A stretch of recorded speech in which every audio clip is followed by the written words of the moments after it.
Boa tarde, presidente Dilma. Vamos falar então, fazer um balanço sobre 6 meses de governo Michel Temer. Como a senhora vê os resultados na economia até agora, nesses 6 meses?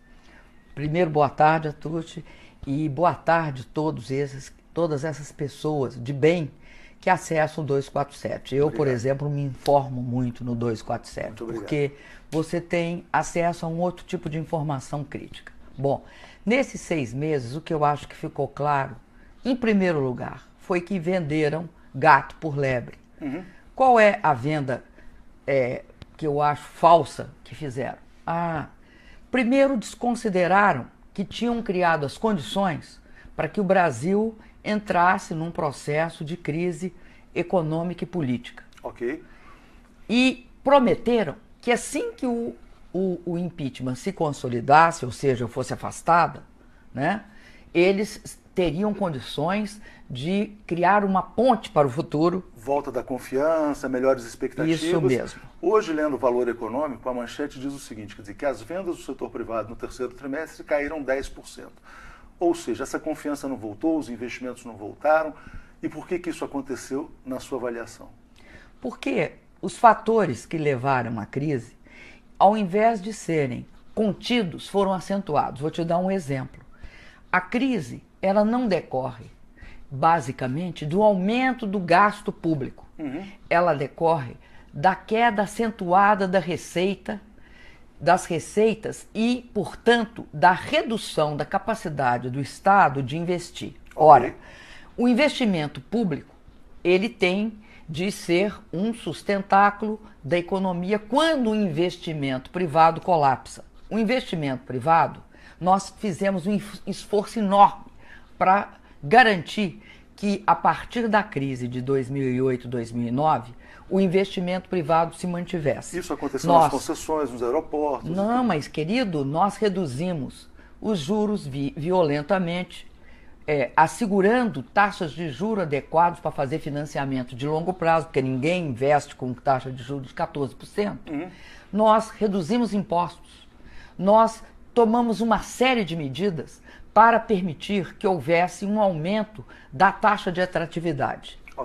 Isso tudo não foi suficiente para assegurar que o investimento privado se mantivesse. Inclusive, houve até uma recomposição da capacidade de exportação do Brasil. Mas o que vinha acontecendo? Nós estávamos sofrendo os efeitos da crise internacional, também com problemas externos, como a maior seca dos últimos 80 anos. Tudo isso levou a alguns problemas imediatos. Por exemplo, o aumento do preço da energia, que depois se reverteu. Um ano depois, ele já estava revertido. Mas não foi isso que precipitou o Brasil numa crise profunda. Foi a política do quanto pior, melhor. Eu queria que a senhora detalhasse mais esse ponto, porque quando a senhora vence as eleições presidenciais, é reeleita em 2014, a senhora tem a noção da necessidade de um ajuste fiscal. Fala isso dias depois, enfim, e esse ajuste é explicitado para a sociedade. Mas a senhora aparentemente não teve condições políticas de levar isso adiante. A senhora não conseguiu governar em 2015, quer dizer, essa sabotagem, de certa maneira, responde pela crise que a gente vive hoje, ou é um dos capítulos dessa crise, a construção do impeachment, de certa maneira? Olha, nós achávamos que tinha de ter um ajuste de curto prazo, bastante reduzido, que implicasse em duas coisas, principalmente em aumento de receita. Porque a crise era uma redução, a receita vinha caindo desde 2011. Daí a CPMF? Daí a CPMF, daí a proposta de juros sobre de taxar juros sobre capital próprio, de voltar a taxar dividendo. O Brasil, junto com, eu acho que apenas um país do mundo não taxa dividendos. E por aí ia. O que acontece? Acontece que começa, logo depois da minha eleição, para o segundo mandato, começa uma política de construir o meio ambiente para a minha deposição. O impeachment que vai ocorrer dia 31 de agosto de 2016, ele começa a ser tramado no dia que eu ganhei a eleição. Que foi outubro de 2014. Foi novembro. Novembro de 2014. Que teve segundo turno. Isso. Então, dias depois, né, pedem recontagem de votos. A intenção de criar esse ambiente político de desequilíbrio já inicia-se. Então, pede recontagem de voto, auditoria nas contas. Aí elege-se presidente da Câmara, mudando a correlação de forças do PMDB, uma pessoa que tinha uma visão ultraliberal em economia, extremamente conservadora e princípios éticos extremamente questionáveis, que é o deputado Eduardo Cunha. E que também estava acossada por investigações, enfim, quer dizer, se via, de certa maneira, intimidada ou acossada, né? Sim, queria negociar, sobretudo, que ele tivesse livre das investigações que chegariam nele lá pelo meio do ano, mostrando que ele tinha contas na Suíça, apesar dele negar que tinha contas no exterior. Bom, esta pessoa, o que é importante nisso também é que ela muda a correlação de forças dentro do PMDB. Okay. E ele leva junto, em aliança estreita, com quem? Com o PSDB, liderado pelo Aécio Neves. Derrotado. Inconformado, junto com a mídia. Uhum. Que dá base para isso. E também se sentiu derrotada. E que tinha uma versão sobre o Brasil que estava tudo chegando ao fim. Uhum. Fizeram eu digo, uma profecia autorrealizável, ou seja, falava que o Brasil ia quebrar, a tempestade perfeita, conduzindo para isso.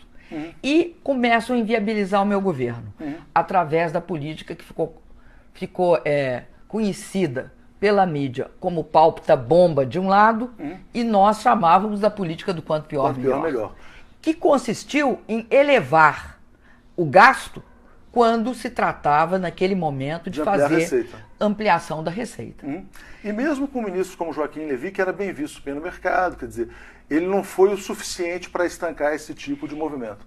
Não só não foi o suficiente, como todas as medidas propostas não foram viabilizadas. E mais, eles passaram a aprovar a tal das pautas bomba. Isso. Inclusive... Fim do fator previdenciário. Fim do fator previdenciário, o problema de impedir que houvesse tributação no diesel, enfim, uma série de medidas... Ou seja, então a gente tem ali um primeiro capítulo dessa construção da crise, que é, vamos dizer assim, a inviabilização. Isso. Mas os capítulos seguintes são terríveis também. Pois é, mas eu queria entrar no segundo, quer dizer, quando a senhora é afastada, porque a senhora é afastada... Não, mas no dia, entre o final do ano de 15 e o meu afastamento, eu não sei se você percebe que há uma flagrante quebra institucional. Como se deu essa quebra? A Câmara não funciona. Da segunda... Logo, os deputados tomam posse na próxima legislatura. Isso. Tá? Quando? Sempre em fevereiro. De fevereiro até a véspera do meu afastamento, em maio, não houve uma única comissão, nem a de Constituição e Justiça, nem a de Finanças e Tributação, nenhuma comissão foi nomeada. Ou seja, então essa aliança Aécio Neves, Eduardo Cunha, ela funcionou para construir essa paralisia. E mais... Eles foram no limite, ou seja, eles quebraram a própria institucionalidade antes do impeachment. Então, o impeachment é um processo que começa lá atrás e vem se criando um ambiente sem medir as consequências para a população brasileira. Esse meio ambiente propício ao impeachment, ele é integrado por uma imensa política de quebra de confiança na economia, na sociedade, nos valores de que sustentam a normalidade de um país. O Brasil viveu uma situação de total, vamos dizer assim, extravagância. Mas quando a senhora é mais do que extravagância. 12 de maio. Você usou uma palavra chamada anomia, cria-se de tudo quanto é forma a paralisia do governo. Isso. E dizia-se que não havia governo. Mas a senhora é afastada em 12 de maio. O governo atual toma posse no dia 13, uma sexta-feira 13. Bom, a partir daí, quer dizer, existe uma política de expansão fiscal. Quer dizer, como é que isso faz parte dessa construção da crise? Para mim, essa política de expansão fiscal uma tentativa de se legitimar, de usar o orçamento para legitimar um governo ilegítimo. Okay. Como? Você aumenta a necessidade do gasto, mesmo que o rombo seja um rombo que vai prejudicar a retomada do crescimento do país. Daí e aí um déficit de quase você 200 dá bilhões. um déficit que sai. Nós tínhamos proposto 96. Os 96 corrigidos para o momento em que eles fizeram, não chegava a 120. 50 bilhões foi usado para dar aumento para quem não precisa. Fazer uma política que não resulta em ampliar a demanda do país. Pelo contrário, você beneficia segmentos que são os privilegiados. E aí você acaba com programas como Minha Casa Minha Vida, que é um programa que incentiva o emprego e o investimento na construção civil. Okay. Você reduz, inclusive, políticas importantes na área da educação. Você cria todos os obstáculos para que o Brasil se expanda. Então, os 170 bilhões são 170 bilhões que eles usaram para criar uma legitimidade aparente, não para construir a solução para o país. E isso explica porque, a partir daí, mesmo com toda a propaganda de que as expectativas estão mudando, que as coisas vão mudar, que o investimento estrangeiro vai ser atraído para o país, como se em algum lugar do mundo houvesse investimento quando não há demanda nem incentivo à demanda. Não, o que existe de investimento estrangeiro no Brasil hoje, até uma matéria do Valor também, fala o seguinte, quer dizer, o Brasil é o terceiro país que mais vende empresa para a China. Existe aquisição, mas não existe investimento novo. Quer dizer, ou seja, o Brasil, de certa maneira, pode estar sendo liquidado no mercado persa. Porque há uma desvalorização do patrimônio brasileiro. Eles mesmos se encarregam de fazer isso. Agora, é grave também outros aspectos do governo que assume em maio.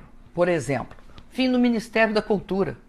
Esse fim do Ministério da Cultura, que começou lá atrás, que depois foi revertido e botaram como ministro um diplomata, o Calheiro, mostra hoje claramente a desvalorização que eles fazem para a cultura quando um secretário de governo é capaz de chantagear o ministro da Cultura pedindo para ele aprovar algo que o IPHAN, que guarda o patrimônio histórico do centro da Bahia, é contra. Claro, nós vamos voltar a esse ponto, mas antes eu queria fechar no capítulo econômico. Quer dizer, porque a gente teve, então, o primeiro momento de quanto pior, melhor, o segundo momento de expansão fiscal e o terceiro momento que a gente vê agora, que é PEC 241, que agora que é o mais grave de todos. Ou seja, quer dizer, esse diagnóstico de que o Brasil precisa de um ajuste fiscal de 20 anos, ele não vai gerar as condições de crescimento, na sua visão? Pior, ele vai fazer com que o país tenha menos demanda e, portanto, cada vez fique menos atrativo ao investimento. Veja que o ajuste, o que é a PEC 241, agora a PEC 55? A PEC 55 não passa de um ajuste fiscal permanente por 20 anos. Por quê? Porque ela reduz a possibilidade de investimento, não só em educação e saúde, o que é gravíssimo, né? Para você ter uma ideia, porque é muito difícil as pessoas imaginar mais o que significa essa redução. Se ela fosse aplicada há 10 anos atrás, ou seja, vamos supor que em 2006 nós adotássemos a PEC. Para você ter uma ideia, o salário mínimo, que hoje é R$880, seria 400. Ou seja, a demanda estaria lá embaixo. Lá embaixo, porque uma parte da demanda é consumo. De outro lado, você tem também uma redução em educação e saúde. Na saúde, em torno de quase 50% e na educação, de 70%. Né? Então, 101 bi ou 102 bi que gastamos no ano de 16, na educação seria 35 e na saúde em torno de 60. Agora, o que é grave em termos de investimento é que você instaura um conflito distributivo. Por quê? Se nada cresce, como é que você vai investir?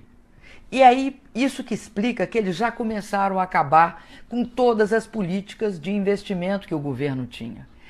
Hoje, eles não conseguem fazer nenhuma concessão, nenhum projeto de concessão, porque ninguém vai fazer investimento de 25 anos com a taxa de juros lá nas alturas. E o BNDES sendo retirado de tudo. Eles atribuem ao setor privado investimento de longo prazo no Brasil. Ora, até hoje, desde o dia que o Cabral chegou no Brasil, nunca aconteceu. Você tem toda uma política de restrição do investimento e não de expansão do investimento. Então, você compromete o consumo, você compromete o investimento público. E o investimento privado, para ocorrer, precisa de ter demanda. Agora, presidente, houve uma grande aliança empresarial, midiática, política a favor do seu afastamento, né? Já começa, na sua visão, a cair a ficha da sociedade de que não deu certo do ponto de vista econômico, quando a gente começa a perceber as primeiras manchetes de que a confiança não voltou, de que a crise é mais permanente, é mais persistente, ou seja, essa percepção de que esse processo político é a causa da recessão? Ou muito mais do que o que chamam de herança maldita, por exemplo? Posso te falar uma coisa? Eu acho, por toda a experiência de política anticíclica que nós fizemos desde 2011 até hoje, passando até hoje que eu falo, até final de 2014, o que eu percebo? Eu percebo que tem uma distorção na estrutura empresarial brasileira, que é a seguinte: uma parte da atividade produtiva, ela que sustenta a expansão das empresas. Mas pelo fato que durante muitos anos, até hoje, o Brasil convive com taxa de juros elevados, porque você lembra que nós baixamos a taxa de juros em 2013, e foi aquele... de forma significativa, e foi aquele escarcéu. Mas o que é o efeito político disso? É que o setor produtivo do empresariado, ele vive também de aplicações financeiras. A tesouraria... Seja, existe uma financiarização da economia. Existe uma financiarização da economia. Então, eu acho que vamos dizer, o impeachment começa quando a taxa de juros no Brasil cai. Essa é a tese do Bresser Pereira. Mas eu boa parte da classe média alta não aceitou esse processo, que é um processo redistributivo. Porque a grande despesa brasileira é a taxa de juros. Ele não é só redistributivo. Ele é crucial para o Brasil ter um crescimento sustentável, para ter emprego de qualidade, para você, de fato, se transformar numa nação desenvolvida. Uhum. Sem essa desfinanciarização precoce brasileira, nós jamais teremos investimentos produtivos significativos num país dessa dimensão, com as riquezas naturais que nós temos e com uma imensa necessidade de agregar valor à sua produção. Então, eu acredito o seguinte: acho que uma das questões que eu acho que vai ficar claro no Brasil é que você pode ter a financiarização ocorrendo quando a economia está passando por um processo de expansão. Agora, quando a crise surge nesse sistema, a financiarização passa a não ser suficiente para compensar as perdas que as diferentes empresas têm na atividade produtiva. Claro. E aí começa a dificuldade. Eu acho que, de forma assim progressiva, muitos perceberão que pagar o pato não é não ter impostos. Pagar o pato é ter este processo de financiarização tão forte que corrói a demanda. Corrói a demanda, o emprego, o consumo. A demanda é o investimento, o consumo, obviamente o emprego como decorrência, portanto o consumo. Sem emprego não tem consumo. Então, claro. É uma situação muito difícil. Ou seja, a gente tem uma situação de, muitos chamam de golpe, outros não, mas esse golpe criou as condições então para essa recessão profunda. Você sabe que eu acho o seguinte, ou alguém vendeu uma visão edulcorada do golpe. Né? A partir do momento seguinte do golpe, você teria uma situação no Brasil de alta, vamos dizer assim, extremamente colorida, rósea. Isso. Essa situação rósea permitiria que as reformas, e aí nós entramos num outro capítulo, que é o seguinte... Que a senhora faria a reforma da Previdência, a senhora propôs. Sei, mas eu nunca faria uma reforma da Previdência que, sobretudo, atingisse os 70% que ganham um salário mínimo. Lógico. São 23 milhões. O que eu acho que eles farão, nesse ímpeto de fazer uma reforma e construir o Estado mínimo, é um tripé. PEC 241, PEC 55, que tira todas as condições de fazer política monetária e fiscal no Brasil, todas. Não tem política monetária e fiscal durante 20 anos e, portanto, não tem política contracíclica, né? Anticíclica, não existe. E, ao mesmo tempo, tira direitos dos trabalhadores, acaba com a educação e a saúde, acaba com a assistência. Perfeito. Essa é uma parte do tripé. Segundo pé, reforma da Previdência, com um nível de selvageria extremamente grande, que o Brasil precisa de reforma da Previdência, não há dúvida. Claro. Só que você pode perfeitamente criar as condições, era isso que nós íamos fazer, para ter um tempo de transição que ancorasse direitos e expectativas, direitos adquiridos e expectativas. E a terceira é uma reforma trabalhista, que visa acabar com a CLT do Getúlio, que virou ultra-revolucionária, fazendo o quê?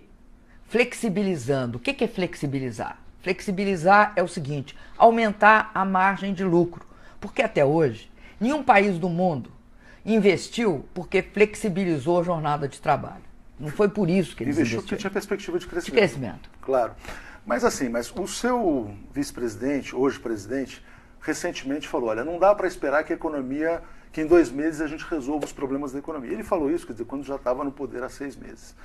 Existe uma tentativa ainda de se vender a tese de herança maldita. Até onde esse discurso terá fôlego para ir, na sua visão? Quer dizer, porque já se fala, por exemplo, quer dizer, que não vai ter crescimento. Antes se falava que era rapidamente depois do impeachment, depois no primeiro semestre do ano que vem, já se fala no segundo semestre de 2017, e se houver 1%. Isso não vai esgotar as possibilidades de uso desse discurso?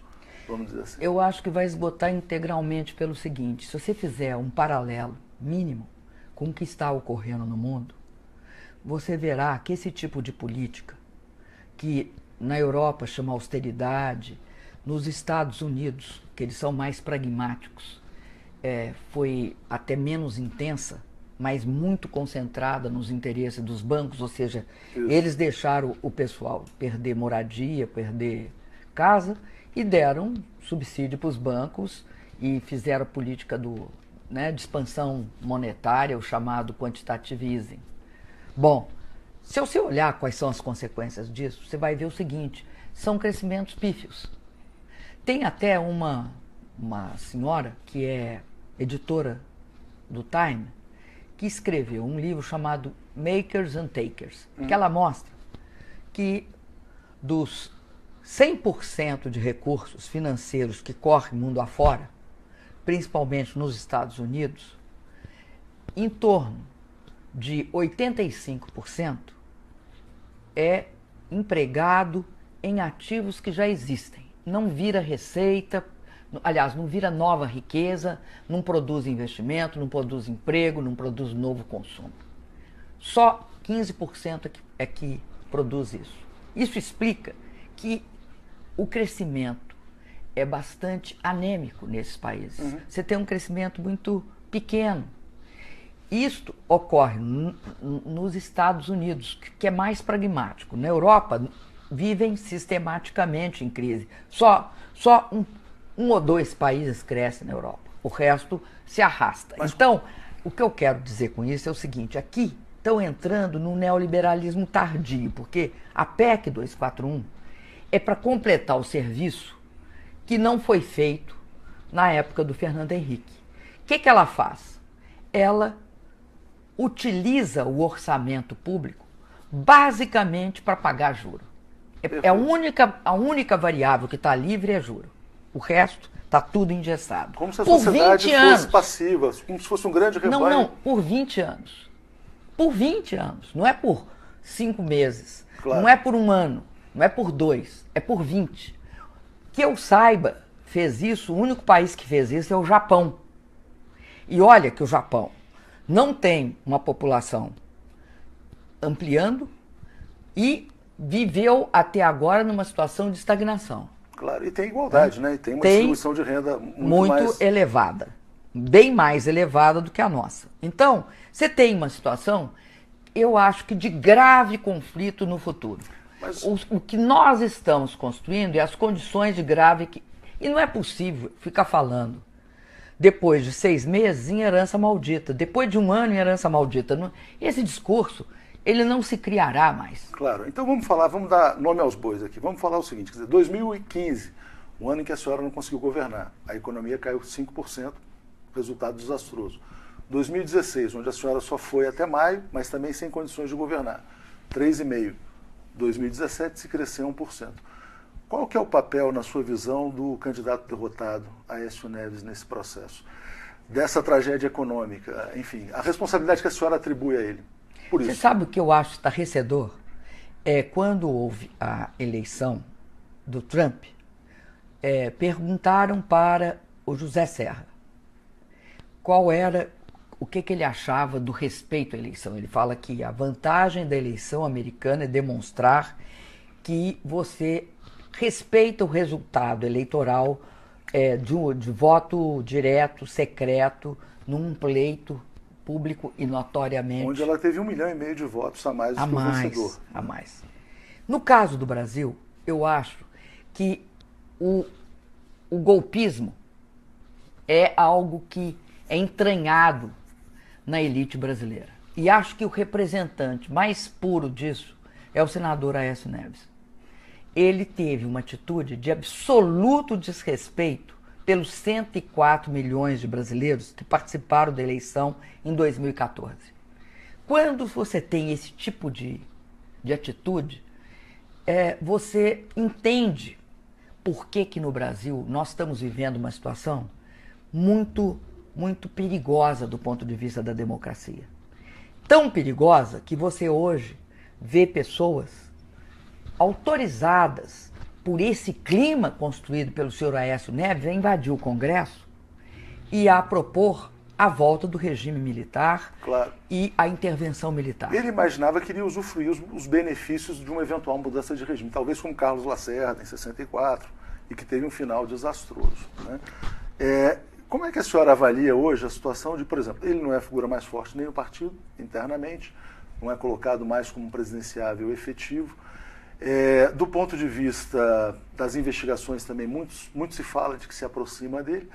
Ou seja, quer dizer, lançou o Brasil num abismo para não colher nada em troca? Ele se julgava blindado, eu acredito. Blindado do ponto de vista político e do ponto de vista das investigações que ele acreditava que não chegariam a ele, não é o que está acontecendo. Agora, o que eu acho mais grave da ação dele e do PSDB foi o fato de que comprometeram a democracia e contribuíram para que o Brasil entrasse de forma perigosa num estado de exceção, que convive com o processo democrático, que corrói o processo democrático. E nós estamos vendo isso acontecer. Quais são os principais exemplos que a senhora vê desse estado de exceção? O principal exemplo é o próprio impeachment sem crime de responsabilidade, claro, que aí você rasga a Constituição. Mas tem outros. Eu acho gravíssima a decisão da 4ª Região do Tribunal Regional Federal, que disse o seguinte, que como a Lava Jato é excepcional, medidas excepcionais do ponto de vista da legislação podiam ser tomadas. Ou seja, você não precisa de acatar a Constituição. A senhora enxerga medidas excepcionais acontecendo no caso das prisões? Se a gente falar, por exemplo... Acho que prisões, por exemplo... Antônio Palocci, seu ex-ministro da Casa Civil, a senhora acha que foi equivocada, exagerada, sem possibilidade de defesa? Veja bem, eu acho que as pessoas, se elas cometeram um crime, elas têm de responder pelos crimes que cometeram. Agora, para investigar se elas cometeram o crime ou não, não é necessário prender e ficar com a pessoa presa. Se você vive num regime democrático, para você sustentar a prisão de alguém, ela tem de ter uma justificativa, tem de estar ameaçada. Por exemplo, eu não vou falar do Palocci, vou falar do Eduardo Cunha, tá certo. O Eduardo Cunha.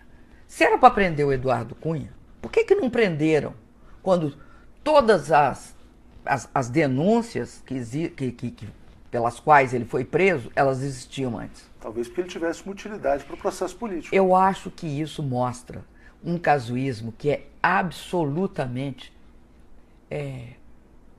ele fere a democracia. Eu não vou defender a prisão do Eduardo Cunha se eles não prenderam antes, eles têm de explicar por que estão prendendo agora. O que explica que estão prendendo agora? Não prenderam antes, não prendam agora. E mais, se a pessoa não vai fugir, se a pessoa não tem meios de comprometer a investigação, não pode ser preso. Tem o direito de responder em liberdade. Tem o direito de responder em liberdade. Eu acho, por exemplo, a gravação minha, como presidente, com o presidente Lula, é um escândalo do ponto de vista para qualquer país do mundo. Claro. Aquilo seria considerado crime contra a segurança nacional. Além disso, gravar advogados. Ontem foi exibido no Fantástico uma gravação do garotinho com advogado, como se fosse a coisa mais normal do mundo. Essas coisas estão se tornando rotineiras. Então, assim, esse estado de exceção, que a senhora falou no Paraná, ele está se alastrando, de certa maneira. Você sabe que é diferente o estado de exceção, porque as pessoas tem hora falando, mas nós não estamos numa democracia. O que diferencia a ditadura da democracia com medidas de exceção e com estado de exceção? Comprometendo-a. O que diferencia é o seguinte, na ditadura você suspende todos os direitos para a sociedade. Né? Direito de expressão, manifestação, liberdade de imprensa, ir e vir, etc. Quando ocorre isso na democracia, você cria inimigos. Inimigos aos quais para os quais se justifica estado de exceção. Então, hoje, se justifica estado de exceção até então para o lulopetismo. Ou seja, você criminaliza um grupo e esse grupo ele é responsável por tudo. Quando a coisa fica muito desequilibrada, você prende uns e outros aí para dar uma compensada. A senhora acha que é isso que está acontecendo, então? Uma tentativa de equilibrar. Esse processo vai chegar no PSDB, na sua visão? Ou não? Olha, eu fiquei eu acho estranho que nunca tenha chegado. Acho estranhíssimo que nunca tenha chegado. E acho mais estranho ainda que não se pergunte sobre isso, que não se fale sobre isso. Acho que hoje no mundo tem um fato que é inequívoco.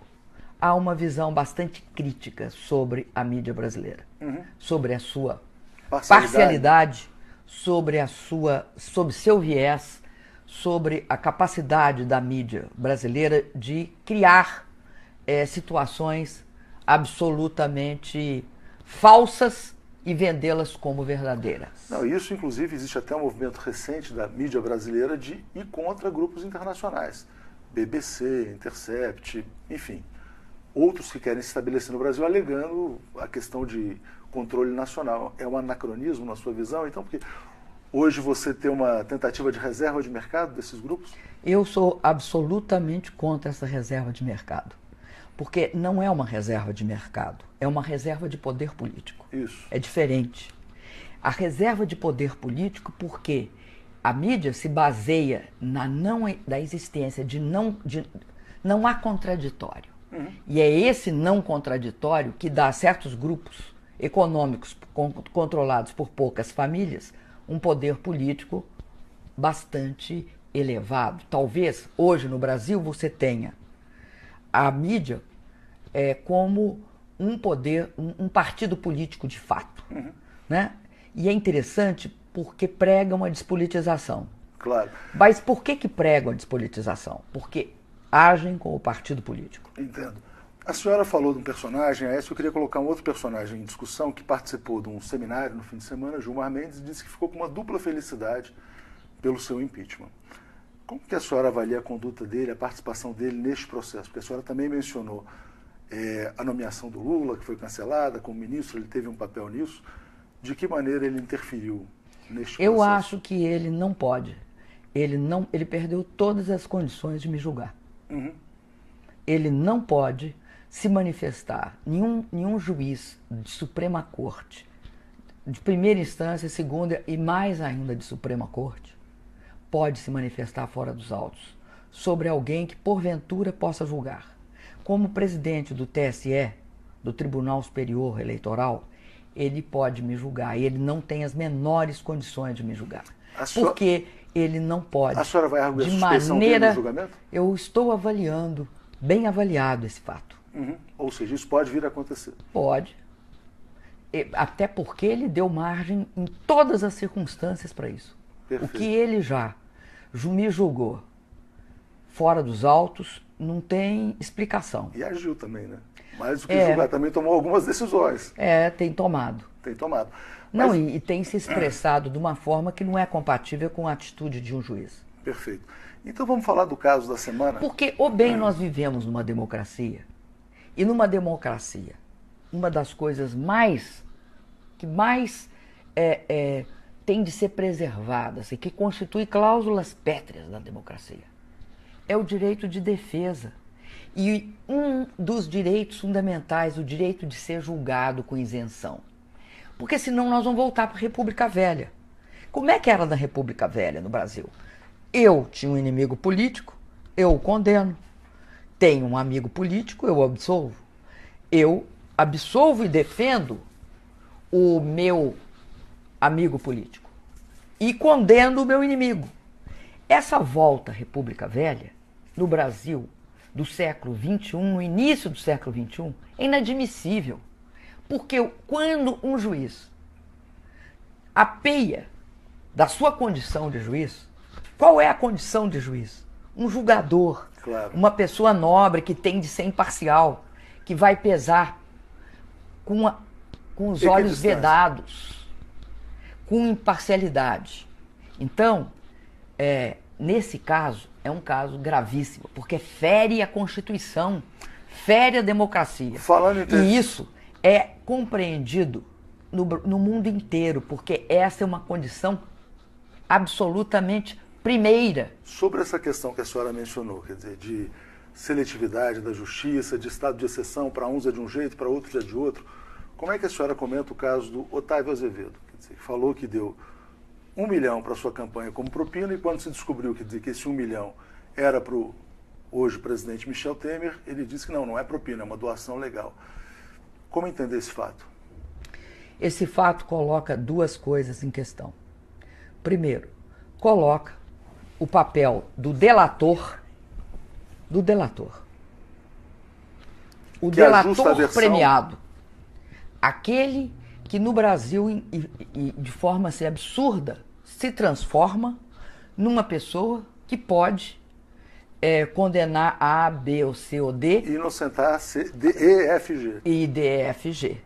Bom, o que aconteceu?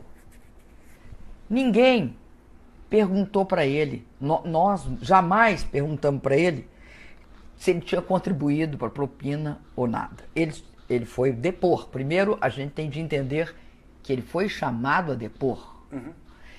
Estava em curso uma tentativa de criminalizar a minha campanha.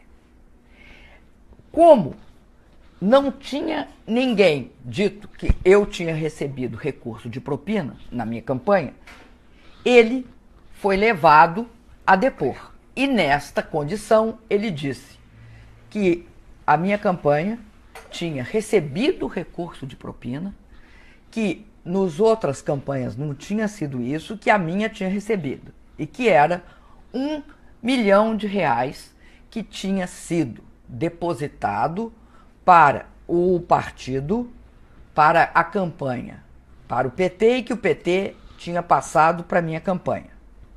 No dia 10 de julho, eles tinham feito o depósito, aliás, eles tinham tomado a decisão e no dia 14 tinham feito o depósito. Nós ficamos perplexos, porque não... E dizia que tinha sido ultrapressionado para fazer isso. Isso, por assessores próximos da senhora. Pelo meu financeiro, que era o Edinho, né, atual prefeito, e o Gilles. Nós tínhamos de nos defender. Nós fomos olhar na comprovação da campanha, na prestação de contas da campanha. E eis que descobrimos que os referidos 1 milhão tinha entrado para o PMDB e tinha sido depositado na conta do Temer, na conta do vice-presidente Temer. E aí ele muda a versão. E mostramos isso na hora que ele estava falando. Depois que ele foi... Quando nós fomos depor, mostramos isso. Aí, E entramos pedindo que se anulasse a delação premiada dele. Ou que se anulasse esse depoimento dele com consequências. Claro, que é perder os benefícios, inclusive. Que é perder os benefícios. Até porque nós não temos certeza se ele falou isso na delação premiada ou não. Nós não sabemos se ele falou. Entendo. Bom, aí o que acontece? Aí o advogado dele pede uma cariação. E o juiz concede a cariação. Entre ele e o Edinho. Quando vai para a cariação, ele faz uma revisão do seu depoimento dizendo que ele tinha se equivocado. Que não tinha. Um equívoco banal. Que não tinha esse 1 milhão, que não teve propina para a minha campanha. O que é estranho, porque ele vem dizendo isso nos vazamentos, desde os vazamentos, quando começou a sair os vazamentos da delação premiada dele. E você veja o que tem de nocivo nos vazamentos, que é isso. Nós fomos condenados, né? O Edinho foi condenado, o Gilles foi condenado, a minha campanha foi condenada. E, na verdade, o senhor Otávio Azevedo estava faltando com a verdade quando disse que nós tínhamos recebido 1 milhão. Então, no meu caso é propina, no caso do Temer não é propina. Agora, eu acho que ele se comportou como um agente político, utilizando, tá, essa investigação como arma política. E isso é o que é profundamente incorreto quando se trata do uso. Com que interesse? Quer dizer, com o interesse de se posicionar bem em relação ao novo regime? Não. Eu acho que, no caso, eu vou te dizer uma coisa. Nós temos indicações que ele é um tucano. Entendi. No caso, ele está fazendo... Ele instruído. É isso que nós achamos. Agora, nós não temos como ter certeza. Então, eu estou falando uma coisa, mas não tenho. Quero aqui deixar claro que eu não tenho certeza. Perfeito. Mas, pela convicção com que ele acusou e deu dados, ele queria atingir, Mas primeiro, eu queria duas coisas, ele queria. Primeiro, tá? Criminalizar a minha campanha. Segunda questão, ele fazia parte de toda a armação para separar a minha conta do Temer. Ou seja, a senhora seria condenada e o Temer não seria condenado. Ele seria condenado. Aí, quando é para condenar só o Temer e não a mim, aí não é. Aí já muda de figura. Então vamos falar do episódio da semana, comentado, do fim de semana, que é o caso do Gedel Vieira Lima. Que, enfim, hoje tem uma posição central no governo Temer e que é acusado de usar o cargo em benefício próprio para liberar uma obra de 100 metros no centro histórico da Bahia. E que ele confessou, né? Que ele confessou. Surpreende a senhora esse tipo de comportamento neste novo governo ou não? Olha, eu acho que desde o início o governo interino naquela época mostrou uma absoluta descompromisso com a cultura. A cultura no Brasil é uma coisa essencial, porque nós somos um país diverso. E como nós somos um país diverso, a cultura ela cumpre um papel de estruturar a nossa nacionalidade. Ela é um cimento para nós nos reconhecermos, né? Ela contribui para isso. O Ministério da Cultura teve esse papel desde o momento que ele foi criado e era um papel extremamente importante. O IPHAN, ele é o preservador do nosso patrimônio histórico. Um povo sem patrimônio histórico, sem história, né? Ele perde a sua identidade.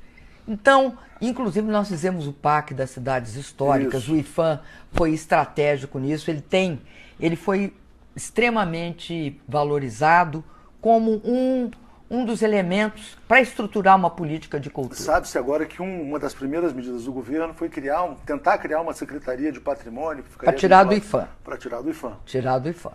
Bom, eu acredito que essa atitude, né, que o secretário de governo, Gedel Vieira Lima, teve em relação ao edifício, ao espigão que ia ser construído no centro de Salvador, é uma atitude que mostra a inexistência. Primeiro, não mostra só qualquer processo de corrupção.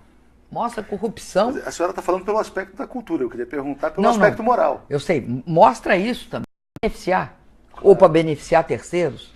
De qualquer jeito, eu acho extremamente grave, acho que se ocorresse em qualquer governo sério, ele teria de ser afastado. O presidente Temer nos manifesta, quer dizer, por que existe essa ligação tão umbilical entre os dois, a dificuldade em tomar uma decisão na sua visão? Olha, a senhora conviveu com os dois. A gente passa a ter uma gama, um leque de possibilidades para especular. Agora, a especulação, nenhuma das hipóteses é hipótese boa, né? Claro. Por que não toma providência? Nessa especulação não existe solução. Não existe solução, vamos dizer assim, pelo menos adequada. Só solução, só hipótese muito ruim. Agora, voltando para os 6 meses. 6 meses de maus resultados econômicos. A senhora acha que, vamos dizer assim, esse processo vai ser pedagógico para a sociedade, também pelo aspecto moral, ao revelar a natureza de alguns personagens, como agem em relação à coisa pública ou não? Porque, assim, estão ficando claras. Quer dizer, será que existe só um exemplo? Será que esse caso do Calero foi o único que aconteceu nesses 6 meses? Ou tem mais? Ou virão outros? A população, ela tem liberdade de especular. A partir disso que está acontecendo, ela pode especular e pode fazer uma avaliação. Mas o fato é que você tem hoje no Brasil uma grande suspeição a respeito do que está acontecendo com esse governo. O que é, para que é que ele veio? Eu acho grave o senador Jucá transformar-se em líder do governo. Por que eu acho grave? Ele tinha um objetivo, que é estancar uma sangria. Pois é, porque ele foi gravado. E ele foi gravado e toda a preocupação dele era impedir que a investigação chegasse até ele. Então, não é possível se supor que nesses 6 meses ele mudou de posição. Claro, né? Mas a senhora ele não foi interrogado, ele foi gravado de forma espontânea. A senhora não acha que caiu porque não conseguiu oferecer proteção para esse mundo político? Esse mundo político desesperado hoje, quer dizer, hoje foi dito tem uma entrevista do Onyx Lorenzoni, relator das 10 medidas, dizendo o seguinte, olha, que o clima no Congresso é de pavor, porque todos têm medo. E talvez a senhora não tenha conseguido oferecer, não tenha tentado oferecer proteção. Olha, eu vou te falar o que eu acho que aconteceu e que atingiu o auge agora com esse governo. O Brasil passou por um processo de ditadura e teve, na Constituinte de 88, nos personagens que a conduziram, um momento alto da nossa democracia. Né? Nós estávamos reconstruindo a democracia no país. Então você tinha um Ulisses Guimarães, você tinha pessoas dentro do PMDB que caracterizaram o PMDB como o grande centro democrático brasileiro. E esse foi um processo que veio ocorrendo. Eu acho que no final do mandato do presidente Lula, para o meu primeiro mandato, eu acho que começou um processo dentro do PMDB de mudança da hegemonia. A hegemonia que antes era feita por pessoas mais comprometidas com a democracia no Brasil, com pautas mais progressistas, e que eram pessoas de centro-esquerda, um centro progressista, ela foi sendo substituída por uma pauta de centro-direita. Por que isso? Porque 2 processos começam a ocorrer. Um deles é a fragmentação partidária. Esse grande centro se fragmenta. E se fragmenta criando partidos de direita, partidos de centro-direita. E também, isso de um lado, e também dentro do PMDB, emergem figuras como Eduardo Cunha. E esse é um processo que ocorre. Só para você ter uma ideia, se no Fernando Henrique você precisava de 3 partidos para fazer maioria simples, 4 para fazer maioria de 2/3, no do Lula você precisou de 6 a 8 no primeiro mandato, de 8 a 12 no segundo. No meu precisava de 12 no mínimo para fazer maioria simples e 20. E olhe lá se fazia porque os partidos fragmentavam. Quem é que estruturou esses partidos? Isso começa quando ele se elege líder do governo. Há uma transferência de poder para a Câmara, dentro do PMDB, ali se forma uma hegemonia de direita, é uma hegemonia de direita que tem uma base. Essa base é, fundamentalmente, uma pauta ultraconservadora, ultraliberal em economia, ultraconservadora em direitos sociais. E que usava todo o poder possível para criar um grande centrão. Todos nós sabemos disso, o MP sabe disso, o judiciário sabe disso. Lógico, com os instrumentos de pressão. Não, não é só de pressão. De financiando campanha. Claro. Financiando pessoalmente as pessoas. Então, esse processo é um processo que eu acho que ele é muito forte no Brasil. E que ele aconteceu. Não está desmontado. O Centrão não está desmontado. Pode não ter o brilho que lhe emprestava. O brilho... de liderança. Não, eu vou usar uma expressão, o brilho demoníaco que lhe emprestava o Eduardo Cunha. Agora, o que acontece? Acontece que se você entrar em certas negociações, porque muitos disseram para mim isso, por que você não negociou com o Eduardo Cunha? E por quê? Porque você não negocia com uma pessoa como o Eduardo Cunha. Primeiro, porque negociação para o Eduardo Cunha é rendição. Claro. Não é o que você fazia no país, que você negociava dentro do centro democrático. É outro tipo de negociação. É uma extorsão? É uma extorsão. E se coloca de joelhos. Entendo. Esse governo mostra isso claramente. Quando, na composição dele, o Eduardo Cunha indica o ministro da Justiça, indica o cara da AGU, indica assessores vários, indica os líderes. E mesmo assim não conseguiu se proteger. Ou seja, existe um choque, vamos dizer assim, entre este Existe. Brasil e um Brasil que quer desmontar essa realidade. Existe. Talvez até com medidas de exceção. E é engraçado que esse choque, muitas vezes, também tem áreas de articulação, né? Não dá para você achar que tem, assim, o bem contra o mal só, né? Claro. Tem hora que o mal perpassa o bem. E o bem perpassa o mal também, de certa maneira. Mas assim, para fechar, eu queria que a senhora dissesse se tem esperança ou não de uma saída para esse impasse. Porque a economia está no fundo do poço, é o pior momento da história do país. As pessoas começam a se dar conta, mesmo se a gente olhar a imprensa que apoiou a sua deposição, assim, um pouco estupefatas com a falta de reação do presidente Temer em relação ao GEDEL, ou seja, quer dizer, que explicita uma falta de compromisso moral, né, deste governo também. E o Brasil a reboque no cenário internacional. Quer dizer, como é que vai se encontrar uma saída? Veja bem, eu não acho que a saída... Eu não acredito que tenha uma saída com eles. Isso não significa que eu seja pessimista.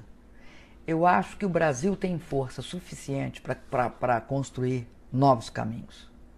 E será necessário construir novos caminhos. Eu não acho que este grupo que cerca, que está dentro do Palácio do Planalto, ele tem liderança, ele tem ambição política do tamanho do Brasil para levar o Brasil a sair dessa situação. A ambição política deles é do tamanho mínimo deles. É do tamanho de um apartamento na Bahia? É o talvez? apartamento da Bahia. É desse tamanho. É desse tamanho. É.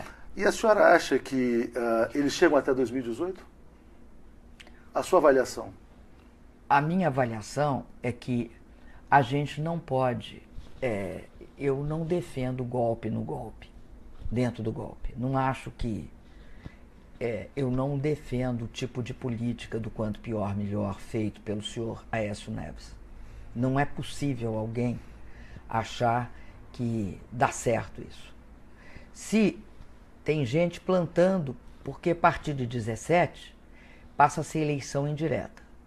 Tem gente que, como não consegue se eleger através do voto direto do povo brasileiro, quer utilizar de forma oportunista. Que o presidente Fernando Henrique tem essa pretensão? Não tenho certeza, não sei. Tem uma desconfiança, uma suspeita?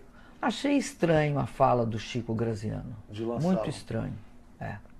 Mas, agora, se a senhora não defende não o golpe sei dentro se do aquilo... golpe, A senhora defende que esse governo fique até 2018, até a próxima eleição? Olha, eu acho que a alternativa é qual? Não sei. Estou lhe perguntando. Pois é. Eleição, existe uma alternativa? Eu sempre fui a favor e propus isso antes de sair. E antes do processo de impeachment chegar ao fim, eu propus que se convocasse eleições diretas imediatamente.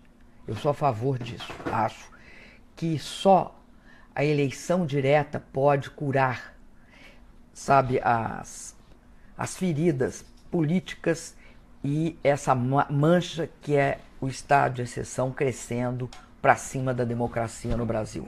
Agora, mas curaria definitivamente? Porque eu faço uma pergunta. Por exemplo, supondo... Eu acho que tem de ter junto, foi o que nós propusemos então, junto uma reforma política. Porque o seu episódio não deixa claro que qualquer que venha a ser o próximo presidente pode vir a ser afastado por um motivo banal? Por isso que tem de criar. A gente tem de fazer reforma política. Porque o sistema político está inequivocamente, irreversivelmente comprometido. Não é possível esse sistema político de representação no Brasil. Não é possível. E que mensagem que a senhora deixa como mensagem final para a juventude que está vendo o Brasil perdido politicamente, quer dizer, sucessão de escândalos diários, sem perspectiva de emprego, porque o cenário é esse, quer dizer, é um cenário de extrema recessão. Como é que a senhora alimentaria a esperança da população brasileira? Eu acho que essa juventude, principalmente ela é a protagonista dessa retomada, dessa mudança. Eu vejo como sendo extremamente interessante, apesar deles quererem criminalizá-los todos os dias, essa trincheira de ocupação das escolas. Porque no Brasil, sempre, a juventude, o movimento estudantil, os estudantes, foram assim lideranças de vanguarda. Eles anteciparam alguns movimentos. Eu hoje olho para eles com muita esperança. E eu acho que eles estão ensinando para nós e não nós ensinando para eles. Eu achei a fala da menina Ana Júlia, no depoimento dela, Ana Júlia, no depoimento dela no Paraná, perante a Assembleia Legislativa, algo fantástico, de uma lucidez política imensa, a respeito do que ela queria e do que era que ela estava fazendo. E eles estavam fazendo. Então, eu acredito que o Brasil precisa. Eu não acredito em saídas por eleição indireta, não acredito. Acredito em saída por eleição direta e tem de ter reforma política. Vamos lembrar uma coisa? No Brasil, o que acontece? Eleição presidencial. Os presidentes sempre são um pouco mais avançados que seus parlamentos. E isso está criando um gap, um fosso muito grande. mas é engraçado porque hoje a gente tem um governo que fala que a sua força é representar o parlamento, de certa maneira. Ou seja, pelo fato de não ter sido eleito, de ter uma história parlamentar, é como se o retrocesso, pelo fato... Mas ele representa o retrocesso. Ele representa esse sistema político absolutamente falido do Brasil. Ele representa isso. Eu achei interessante, eu não lembro mais qual dos jornalões que falou o seguinte: ele não pode ficar pensando que ele pode falar só para o parlamento e para o mercado. E eu acho que ele não pode falar só para o parlamento e para o mercado. Ninguém no Brasil vai governar esse país falando para o mercado e para o parlamento. Ele ainda não colocou os pés na rua. Não pode, né? A senhora acha que existe um presidente sitiado hoje no Brasil? Como é que a senhora o definiria, para a gente fechar então com chave de ouro aqui? Olha, eu acho ele uma pessoa média. Ele está aquém do Brasil. Então, O brasileiro médio está além dele. O brasileiro pequenininho está além dele. Ele, como liderança, está aquém do Brasil, está aquém do povo brasileiro. isso foi dito pelo Fernando Henrique, disse que ele não lidera. Quer dizer, talvez arrependido Não acho que ele só não lidera. Acho que ele não representa, ele não, sabe, ele não vê. Porque no mais simples dos brasileiros tem caminho, entendeu? Quando você conversa, quando você chega na população, você descobre coisas absolutamente reveladoras, são epifanias que o povo te mostra. Eles sabem os caminhos. E acho que tem uma característica no Lula, se tem uma característica no Lula, é que o Lula se alimenta disso. Né? O Lula se alimenta dessa capacidade de você entender, de absorver o povo brasileiro. O que eu acho? Para você ter essa capacidade, eu me esforcei muito para ter. Para você ter essa capacidade, né, você tem de ter uma certa idoneidade moral. E, sobretudo, você tem de ter compromisso ético. Quando eu te disse aquela hora, eu estava citando o Gramsci, que dizia que as ambições ou são do tamanho do seu povo, ou você não está à altura dela. Uma pessoa não pode querer um apartamento de 2.600.000 num espigão. Ela não pode.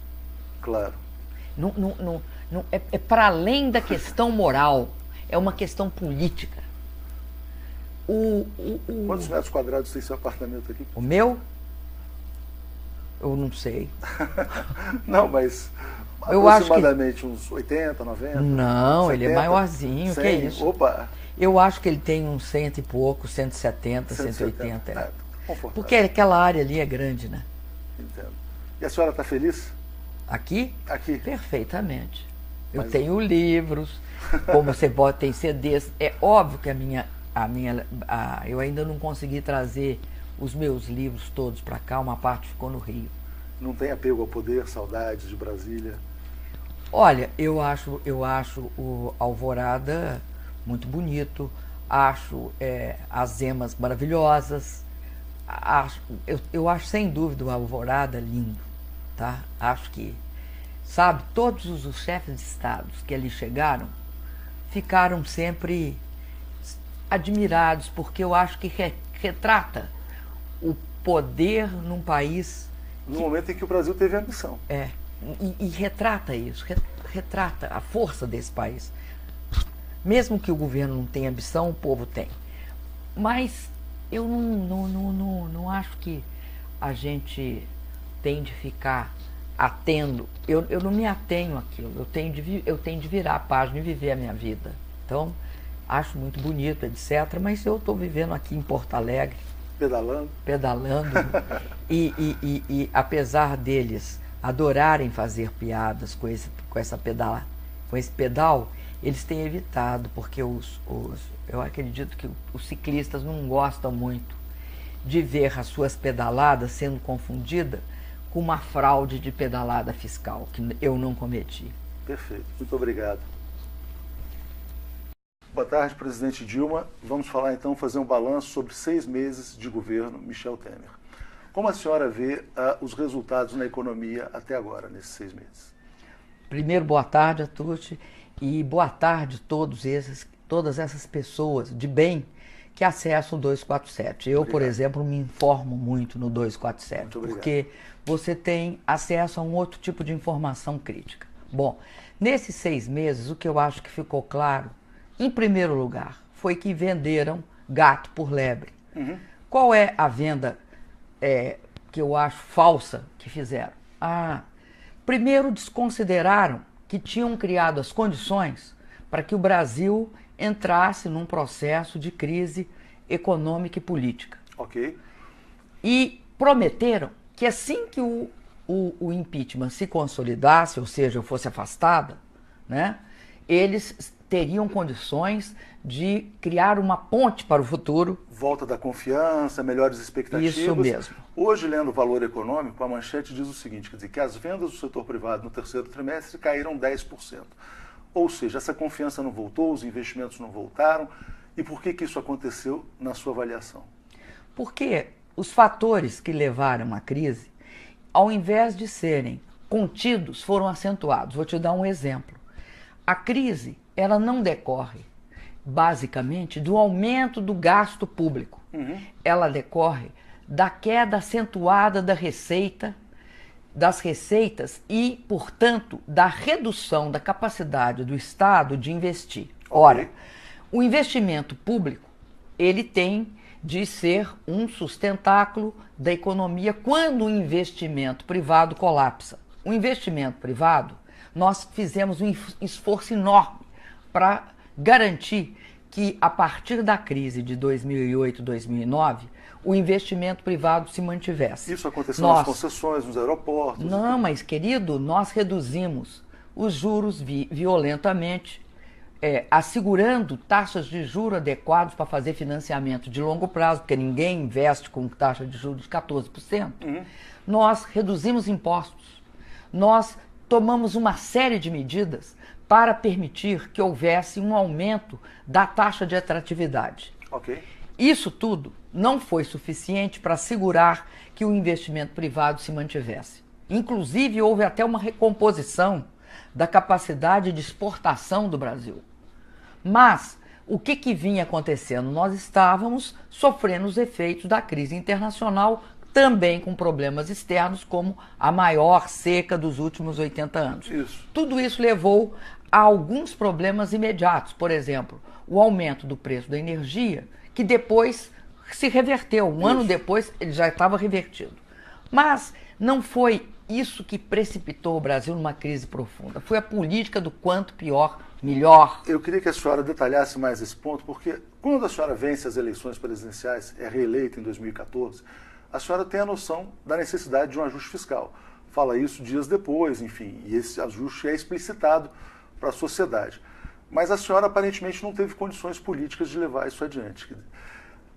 A senhora não conseguiu governar em 2015, quer dizer, essa sabotagem, de certa maneira, responde pela crise que a gente vive hoje, ou é um dos capítulos dessa crise, a construção do impeachment, de certa maneira?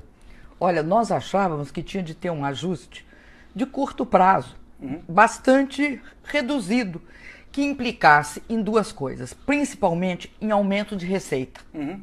Porque a crise era uma redução, a receita vinha caindo desde 2011. Daí a CPMF? Daí a CPMF, daí a proposta de juros sobre de taxar juros sobre capital próprio, de voltar a taxar dividendo. O Brasil, junto com, eu acho que apenas um país do mundo não taxa dividendo. Isso. E por aí ia. O que acontece? Acontece que começa, logo depois da minha eleição, para o segundo mandato, começa uma política de construir o meio ambiente para a minha deposição. Okay. O impeachment que vai ocorrer dia 31 de agosto de 2016, ele começa a ser tramado no dia que eu ganhei a eleição. Que foi outubro de 2014. Foi novembro. Novembro de 2014. Teve segundo turno. Isso. Então, dias depois, né, pedem recontagem de votos. A intenção de criar esse ambiente político de desequilíbrio já inicia-se. Então, pede recontagem de voto, auditoria nas contas. Aí elege-se presidente da Câmara, mudando a correlação de forças do PMDB, uma pessoa que tinha uma visão ultraliberal em economia, extremamente conservadora e princípios éticos extremamente questionáveis, que é o deputado Eduardo Cunha. E que também estava acossada por investigações, enfim, quer dizer, se via, de certa maneira, intimidada ou acossada, né? Sim, queria negociar, sobretudo, que ele tivesse livre das investigações que chegariam nele lá pelo meio do ano, mostrando que ele tinha contas na Suíça, apesar dele negar que tinha contas no exterior. Bom, esta pessoa, o que é importante nisso também é que ela muda a correlação de forças dentro do PMDB. Okay. E ele leva junto, em aliança estreita, com quem? Com o PSDB, liderado pelo Aécio Neves. Derrotado. Inconformado, junto com a mídia. Que dá base para isso. Que também se sentiu derrotada. E que tinha uma versão sobre o Brasil que estava tudo chegando ao fim. Fizeram eu digo, uma profecia autorrealizável, ou seja, falava que o Brasil ia quebrar, a tempestade perfeita, conduzindo para isso. E começam a inviabilizar o meu governo, através da política que ficou conhecida pela mídia como pálpita bomba de um lado, e nós chamávamos da política do quanto pior, melhor. Que consistiu em elevar o gasto quando se tratava, naquele momento, de fazer ampliação da receita. E mesmo com ministros como Joaquim Levy, que era bem visto bem no mercado, quer dizer, ele não foi o suficiente para estancar esse tipo de movimento. Não só não foi o suficiente, como todas as medidas propostas não foram viabilizadas. E mais, eles passaram a aprovar a tal das pautas bomba. Isso. Inclusive... Fim do fator previdenciário. Fim do fator previdenciário, o problema de impedir que houvesse tributação no diesel, enfim, uma série de medidas... Ou seja, então a gente tem ali um primeiro capítulo dessa construção da crise, que é, vamos dizer assim, a inviabilização... Isso. Mas os capítulos seguintes são terríveis também. Pois é, mas eu queria entrar no segundo, quer dizer, quando a senhora é afastada, porque a senhora é afastada... Não, mas no dia, entre o final do ano de 15 e o meu afastamento, eu não sei se você percebe que há uma flagrante quebra institucional. Como se deu essa quebra? A Câmara não funciona. Da segunda... Logo, os deputados tomam posse na próxima legislatura. Isso. Tá? Quando? Sempre em fevereiro. De fevereiro até a véspera do meu afastamento em maio, não houve uma única comissão, nem a de Constituição e Justiça, nem a de Finanças e Tributação, nenhuma comissão foi nomeada. Ou seja, então essa aliança Aécio Neves, Eduardo Cunha, ela funcionou para construir essa paralisia. E mais, eles foram no limite, ou seja, eles quebraram a própria institucionalidade antes do impeachment. Então, o impeachment é um processo que começa lá atrás e vem se criando um ambiente sem medir as consequências para a população brasileira. Esse meio ambiente propício ao impeachment, ele é integrado por uma imensa política de quebra de confiança na economia, na sociedade, nos valores de que sustentam a normalidade de um país. O Brasil viveu uma situação de total, vamos dizer assim, extravagância. Mas quando a senhora mais do que extravagância. 12 de maio. Você usou uma palavra chamada anomia, cria-se de tudo quanto é forma a paralisia do governo. Isso. E dizia-se que não havia governo. Mas a senhora é afastada em 12 de maio. O governo atual toma posse no dia 13, uma sexta-feira 13. Bom, a partir daí, quer dizer, existe uma política de expansão fiscal. Quer dizer, como é que isso faz parte dessa construção da crise? Para mim, essa política de expansão fiscal uma tentativa de se legitimar, de usar o orçamento para legitimar um governo ilegítimo. Como? Você aumenta a necessidade do gasto, mesmo que o rombo seja um rombo que vai prejudicar a retomada do crescimento do país. Daí e aí um déficit de quase 200 bilhões. Um déficit que sai. Nós tínhamos proposto 96. Os 96 corrigidos para o momento em que eles fizeram, não chegava a 120. 50 bilhões foi usado para dar aumento para quem não precisa. Fazer uma política que não resulta em ampliar a demanda do país. Pelo contrário, você beneficia segmentos que são os privilegiados. E aí você acaba com programas como Minha Casa Minha Vida, que é um programa que incentiva o emprego e o investimento na construção civil. Você reduz, inclusive, políticas importantes na área da educação. Você cria todos os obstáculos para que o Brasil se expanda. Então, os 170 bilhões são 170 bilhões que eles usaram para criar uma legitimidade aparente.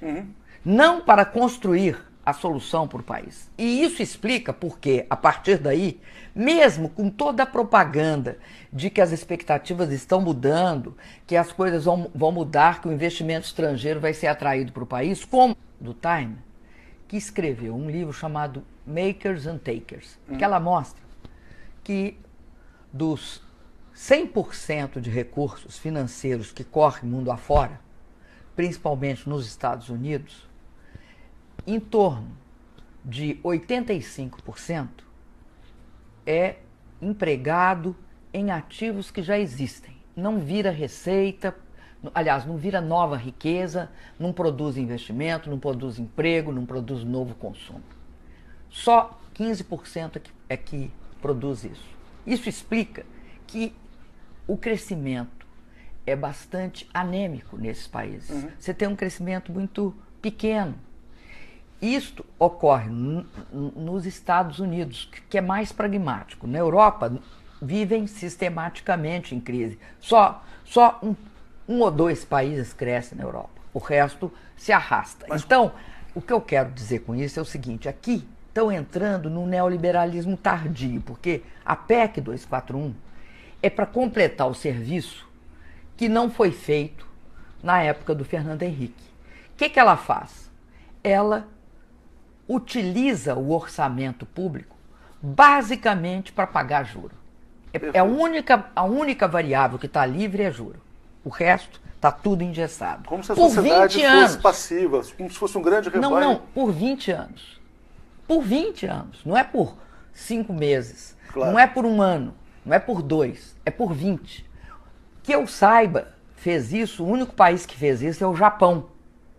E olha que o Japão não tem uma população ampliando e viveu até agora numa situação de estagnação. Claro, e tem igualdade, né? E tem uma distribuição de renda muito mais elevada, bem mais elevada do que a nossa. Então, você tem uma situação, eu acho que de grave conflito no futuro.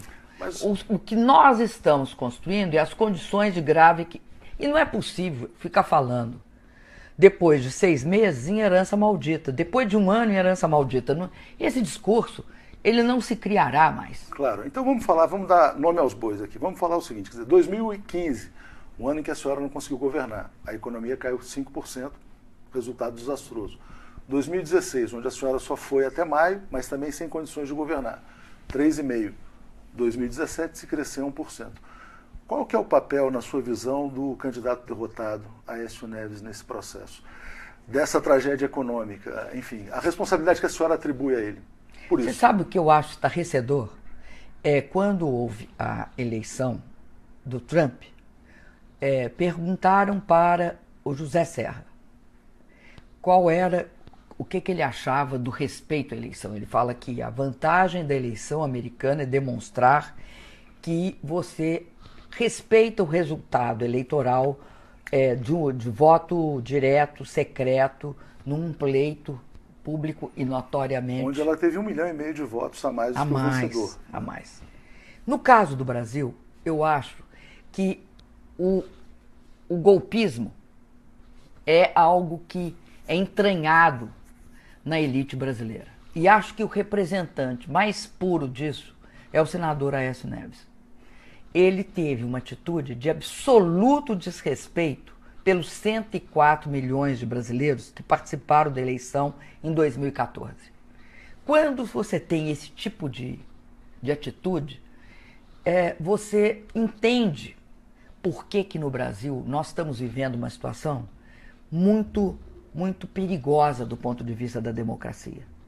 Tão perigosa que você hoje vê pessoas autorizadas por esse clima construído pelo senhor Aécio Neves a invadir o Congresso e a propor a volta do regime militar, claro, e a intervenção militar. Ele imaginava que iria usufruir os benefícios de uma eventual mudança de regime, talvez como Carlos Lacerda, em 64, e que teve um final desastroso, né?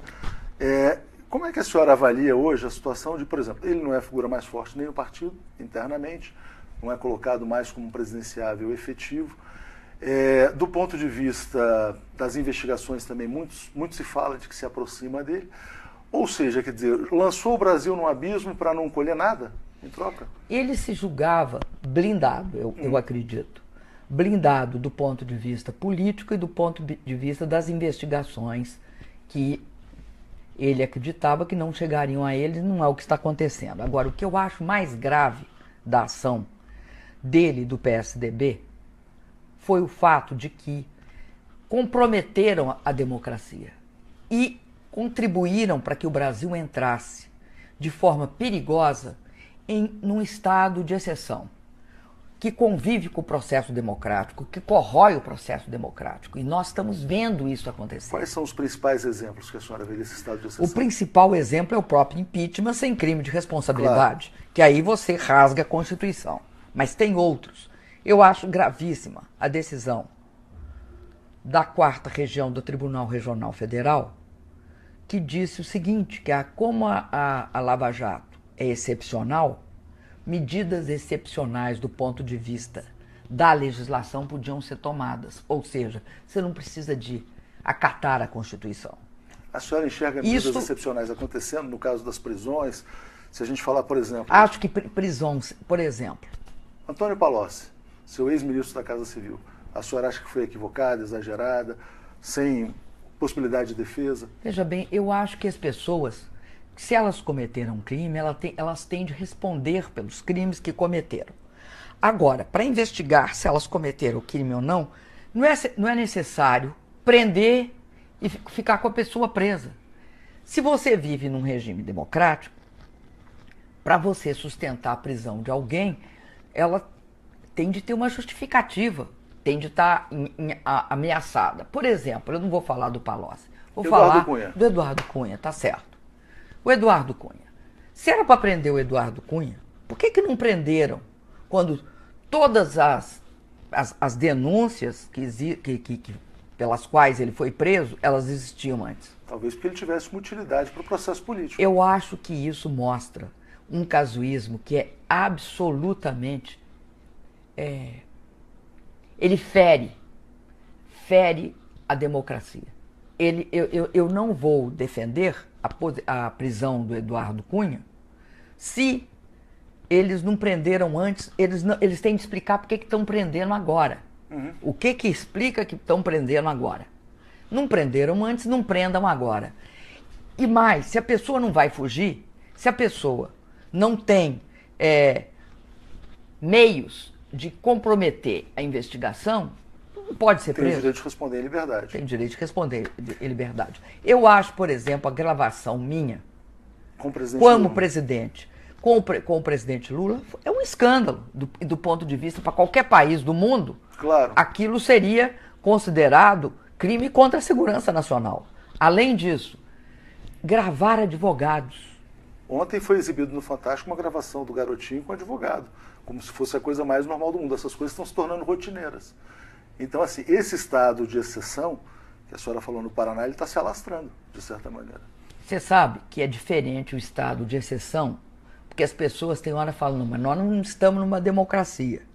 O que diferencia a ditadura da democracia com medidas de exceção e com estado de exceção? Comprometendo-a. O que diferencia é o seguinte, na ditadura você suspende todos os direitos para a sociedade. Né? Direito de expressão, manifestação, liberdade de imprensa, ir e vir, etc. Quando ocorre isso na democracia, você cria inimigos. Inimigos aos quais para os quais se justifica estado de exceção. Então, hoje, se justifica estado de exceção até então para o lulopetismo. Uhum. Ou seja, você criminaliza um grupo e esse grupo ele é responsável por tudo. Quando a coisa fica muito desequilibrada, você prende uns e outros aí para dar uma compensada. A senhora acha que é isso que está acontecendo, então? Uma tentativa de equilibrar. Esse processo vai chegar no PSDB, na sua visão? Ou não? Olha, eu fiquei eu acho estranho que nunca tenha chegado. Acho estranhíssimo que nunca tenha chegado. E acho mais estranho ainda que não se pergunte sobre isso, que não se fale sobre isso. Acho que hoje no mundo tem um fato que é inequívoco. Há uma visão bastante crítica sobre a mídia brasileira, sobre a sua parcialidade, sobre seu viés, sobre a capacidade da mídia brasileira de criar situações absolutamente falsas e vendê-las como verdadeiras. Não, isso, inclusive, existe até um movimento recente da mídia brasileira de ir contra grupos internacionais. BBC, Intercept, enfim. Outros que querem se estabelecer no Brasil alegando a questão de controle nacional. É um anacronismo na sua visão? Então, porque hoje você ter uma tentativa de reserva de mercado desses grupos? Eu sou absolutamente contra essa reserva de mercado. Porque não é uma reserva de mercado, é uma reserva de poder político. Isso. É diferente. A reserva de poder político, porque a mídia se baseia da existência de não há contraditório. E é esse não contraditório que dá a certos grupos econômicos controlados por poucas famílias um poder político bastante elevado. Talvez hoje no Brasil você tenha a mídia como um poder, um partido político de fato. Né? E é interessante porque prega uma despolitização. Claro. Mas por que pregam a despolitização? Porque agem com o partido político. Entendo. A senhora falou de um personagem, eu queria colocar um outro personagem em discussão que participou de um seminário no fim de semana, Gilmar Mendes, e disse que ficou com uma dupla felicidade pelo seu impeachment. Como que a senhora avalia a conduta dele, a participação dele neste processo? Porque a senhora também mencionou a nomeação do Lula, que foi cancelada, como ministro, ele teve um papel nisso. De que maneira ele interferiu neste processo? Eu acho que ele não pode. Ele perdeu todas as condições de me julgar. Ele não pode se manifestar, nenhum juiz de Suprema Corte, de primeira instância, segunda e mais ainda de Suprema Corte, pode se manifestar fora dos autos sobre alguém que porventura possa julgar. Como presidente do TSE, do Tribunal Superior Eleitoral, ele pode me julgar e ele não tem as menores condições de me julgar. Porque ele não pode. A senhora vai arguir a de suspeição dele no julgamento? Eu estou avaliando, bem avaliado esse fato. Ou seja, isso pode vir a acontecer? Pode. Até porque ele deu margem em todas as circunstâncias para isso. Perfeito. O que ele já me julgou fora dos autos não tem explicação. E agiu também, né? Mais do que julgar, também tomou algumas decisões. Tem tomado. Tem tomado. Não, e tem se expressado de uma forma que não é compatível com a atitude de um juiz. Perfeito. Então vamos falar do caso da semana? Porque, nós vivemos numa democracia, e numa democracia, uma das coisas que mais tem de ser preservadas e que constitui cláusulas pétreas da democracia é o direito de defesa. E um dos direitos fundamentais, o direito de ser julgado com isenção. Porque senão nós vamos voltar para a República Velha. Como é que era na República Velha, no Brasil? Eu tinha um inimigo político, eu o condeno. Tenho um amigo político, eu o absolvo. Eu absolvo e defendo o meu amigo político. E condeno o meu inimigo. Essa volta à República Velha, no Brasil, do século XXI, no início do século XXI, é inadmissível. Porque quando um juiz apeia da sua condição de juiz, qual é a condição de juiz? Um julgador, claro. Uma pessoa nobre que tem de ser imparcial, que vai pesar com os olhos vedados, com imparcialidade. Então, nesse caso, é um caso gravíssimo, porque fere a Constituição, fere a democracia. E isso é compreendido no mundo inteiro, porque essa é uma condição absolutamente primeira. Sobre essa questão que a senhora mencionou, quer dizer, de seletividade da justiça, de estado de exceção, para uns é de um jeito, para outros é de outro, como é que a senhora comenta o caso do Otávio Azevedo, quer dizer, que falou que deu 1 milhão para sua campanha como propina e quando se descobriu que esse 1 milhão era para o hoje presidente Michel Temer, ele disse que não é propina, é uma doação legal. Como entender esse fato? Esse fato coloca duas coisas em questão. Primeiro, coloca o papel do delator. O delator premiado. Aquele que no Brasil, e de forma assim, absurda, se transforma numa pessoa que pode condenar A, B ou C ou D. E inocentar C, D, E, F, G. E D, E, F, G. Bom, o que aconteceu? Ninguém perguntou para ele, nós jamais perguntamos para ele se ele tinha contribuído para propina ou nada. Ele foi depor. Primeiro, a gente tem de entender que ele foi chamado a depor. estava em curso uma tentativa de criminalizar a minha campanha. Como não tinha ninguém dito que eu tinha recebido recurso de propina na minha campanha, ele foi levado a depor. E nesta condição ele disse que a minha campanha tinha recebido recurso de propina, que nas outras campanhas não tinha sido isso, que a minha tinha recebido. E que era R$1 milhão que tinha sido depositado para o partido, para a campanha, para o PT, e que o PT tinha passado para a minha campanha. No dia 10 de julho, eles tinham feito o depósito, aliás, eles tinham tomado a decisão e no dia 14 tinham feito o depósito. Nós ficamos perplexos, porque não. E dizia que tinha sido ultrapressionado para fazer isso. Isso, por assessores próximos da senhora. Pelo meu financeiro, que era o Edinho, né, atual prefeito, e o Gilles. Nós tínhamos de nos defender. Nós fomos olhar na comprovação da campanha, na prestação de contas da campanha. E eis que descobrimos que os referidos R$1 milhão tinha entrado para o PMDB e tinha sido depositado na conta do Temer, na conta do vice-presidente Temer. E aí ele muda a versão. E mostramos isso na hora que ele estava falando. Depois que ele foi... Quando nós fomos depor, mostramos isso. Aí, entramos pedindo que se anulasse a delação premiada dele. Ou que se anulasse esse depoimento dele com consequências. Claro, que é perder os benefícios, inclusive. Que é perder os benefícios.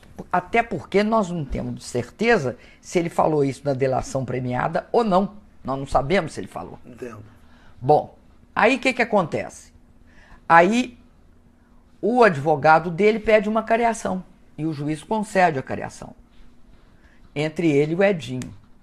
Quando vai para a cariação, ele faz uma revisão do seu depoimento dizendo que ele tinha se equivocado. Que não tinha... Um equívoco banal. Que não tinha esse R$1 milhão, que não teve propina para a minha campanha. O que é estranho, porque ele vem dizendo isso nos vazamentos, desde os vazamentos, quando começou a sair os vazamentos da delação premiada dele. E você veja o que tem de nocivo nos vazamentos, que é isso. Nós fomos condenados, né? O Edinho foi condenado, o Gilles foi condenado, a minha campanha foi condenada. E, na verdade, o senhor Otávio Azevedo estava faltando com a verdade quando disse que nós tínhamos recebido R$1 milhão. Então, no meu caso é propina, no caso do Temer não é propina. Agora, eu acho que ele se comportou como um agente político, utilizando, tá, essa investigação como arma política. E isso é o que é profundamente incorreto quando se trata do uso. Com que interesse? Quer dizer, com o interesse de se posicionar bem em relação ao novo regime? De certa maneira? Não. Eu acho que, no caso, eu vou te dizer uma coisa. Nós temos indicações que ele é um tucano. Entendi. No caso, seja, ele está fazendo... Ele instruído. É isso que nós achamos. Agora, nós não temos como ter certeza. Então, eu estou falando uma coisa, mas não tem. Quero aqui deixar claro que eu não tenho certeza. Perfeito. Mas, pela convicção com que ele acusou e deu dados, ele queria atingir, Mas primeiro, possível, eu queria exemplo... duas coisas. Ele queria, primeiro, tá, criminalizar a minha campanha. Segunda questão, ele fazia parte de toda a armação para separar a minha conta do Temer.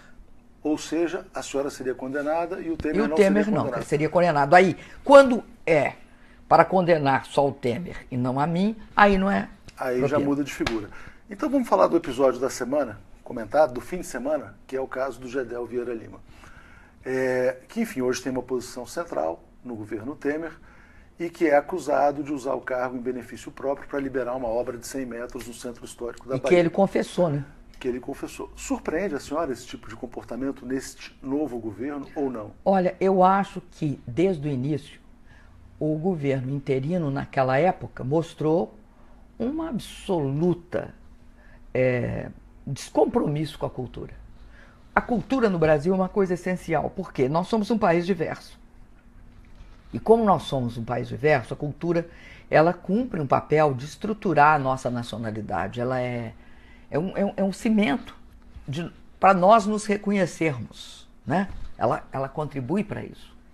O Ministério da Cultura teve esse papel desde o momento que ele foi criado e era um papel extremamente importante. O IPHAN, ele é o preservador do nosso patrimônio histórico. Um povo sem patrimônio histórico, sem história, né, ele perde a sua identidade.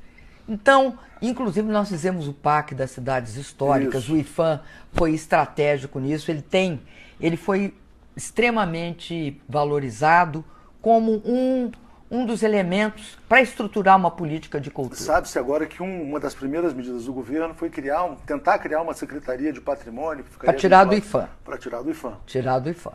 Bom, eu acredito que essa atitude, né, que o secretário de governo, Gedel Vieira Lima, teve em relação ao edifício, ao espigão que ia ser construído no centro de Salvador, é uma atitude que mostra a inexistência. Primeiro, não mostra só qualquer processo de corrupção, mostra corrupção... A senhora está falando pelo aspecto da cultura, eu queria perguntar pelo aspecto moral. Eu sei, mostra isso também, beneficiar, ou para beneficiar terceiros. De qualquer jeito, eu acho extremamente grave, acho que se ocorresse em qualquer governo sério, ele teria de ser afastado. O presidente Temer nos manifesta, quer dizer, por que existe essa ligação tão umbilical entre os dois, a dificuldade em tomar uma decisão na sua visão? Olha, a senhora conviveu com os dois. A gente passa a ter uma gama. Se em algum lugar do mundo houvesse investimento quando não há demanda nem incentivo à demanda. Não, o que existe de investimento estrangeiro no Brasil hoje, até uma matéria do Valor também, fala o seguinte, quer dizer, o Brasil é o terceiro país que mais vende empresa para a China. Existe aquisição, mas não existe investimento novo. Quer dizer, ou seja, o Brasil, de certa maneira, pode estar sendo liquidado no mercado persa. Porque há uma desvalorização do patrimônio brasileiro. Uhum. Eles mesmos se encarregam de fazer isso. Agora, é grave também outros aspectos do governo que assume em maio.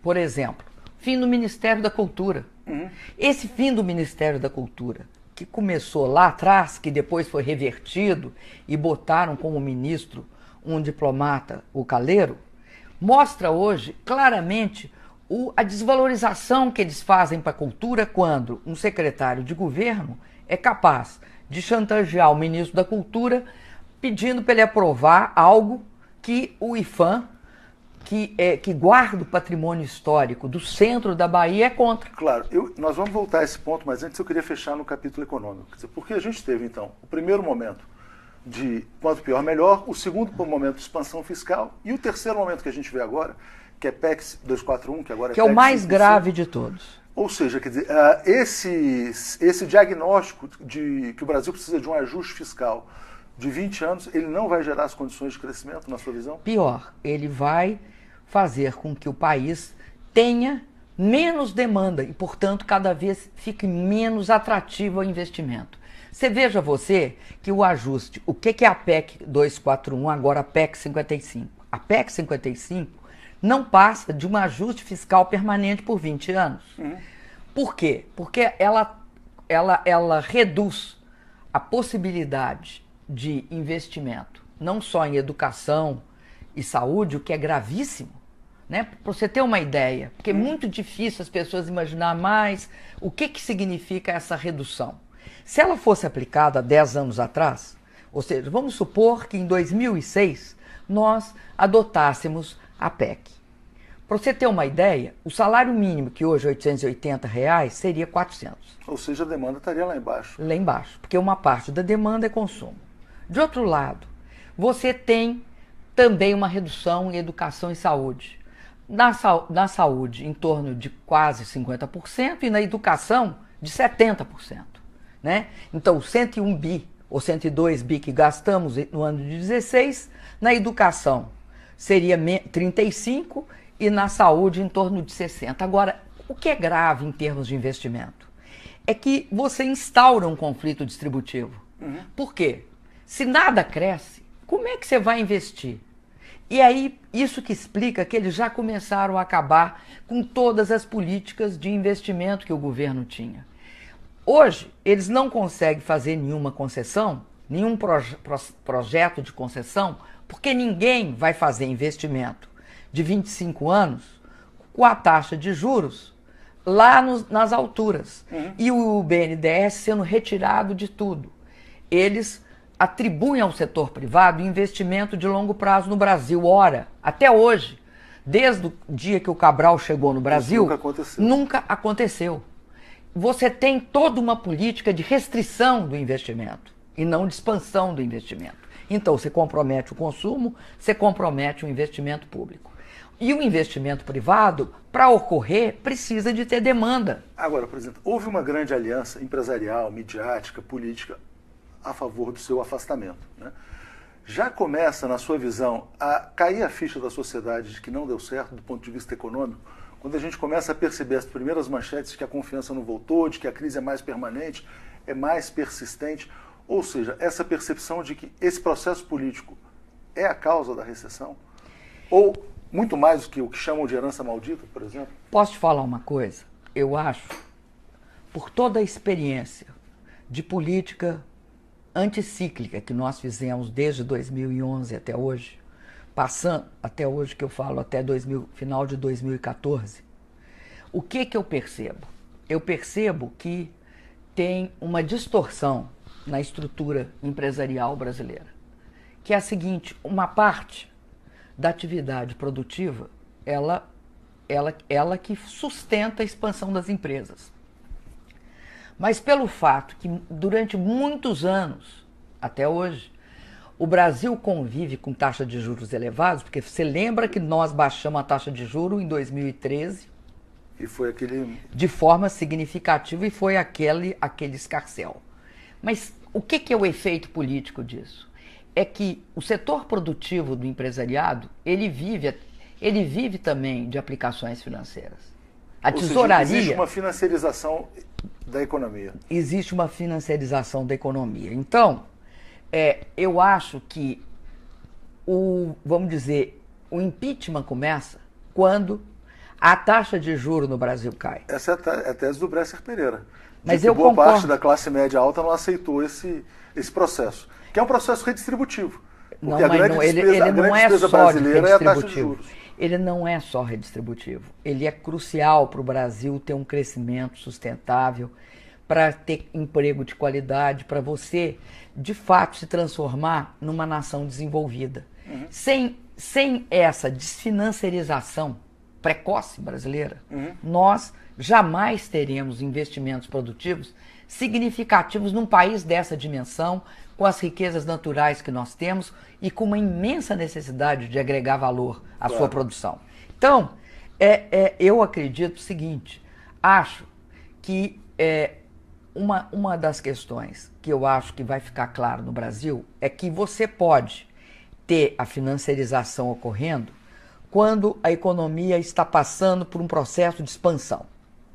Agora, quando a crise surge nesse sistema, a financiarização passa a não ser suficiente para compensar as perdas que as diferentes empresas têm na atividade produtiva. Claro. E aí começa a dificuldade. Eu acho que, de forma assim progressiva, muitos perceberão que pagar o pato não é não ter impostos. Pagar o pato é ter este processo de financiarização tão forte que corrói a demanda. Corrói a demanda, o emprego, o consumo. A demanda é o investimento, o consumo, obviamente o emprego como decorrência, portanto o consumo. Sem emprego não tem consumo. Então, claro. É uma situação muito difícil. Ou seja, a gente tem uma situação de muitos chamam de golpe, outros não, mas esse golpe criou as condições, então, para essa recessão profunda. Você sabe que eu acho o seguinte, tiveram, ou alguém vendeu uma visão edulcorada do golpe.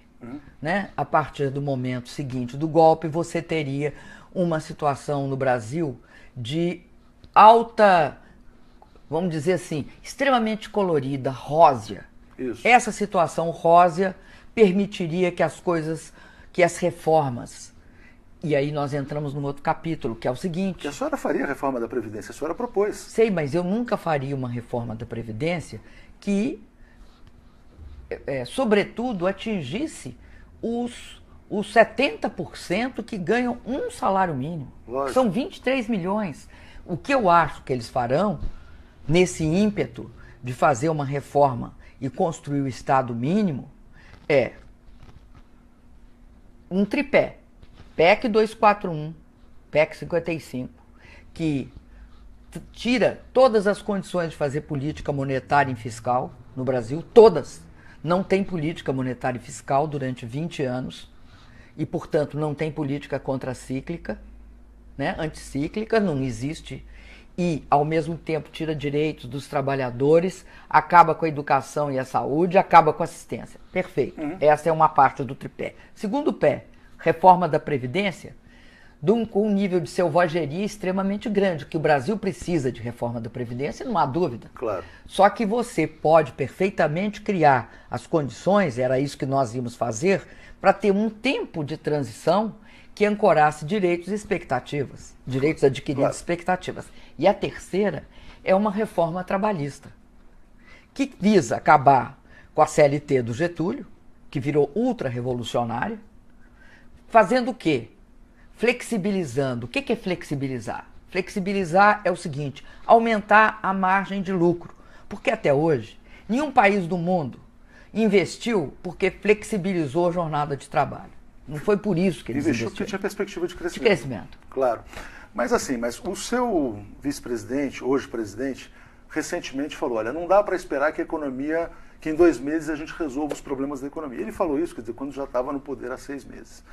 Existe uma tentativa ainda de se vender a tese de herança maldita. Até onde esse discurso terá fôlego para ir, na sua visão? Quer dizer, porque já se fala, por exemplo, quer dizer, que não vai ter crescimento.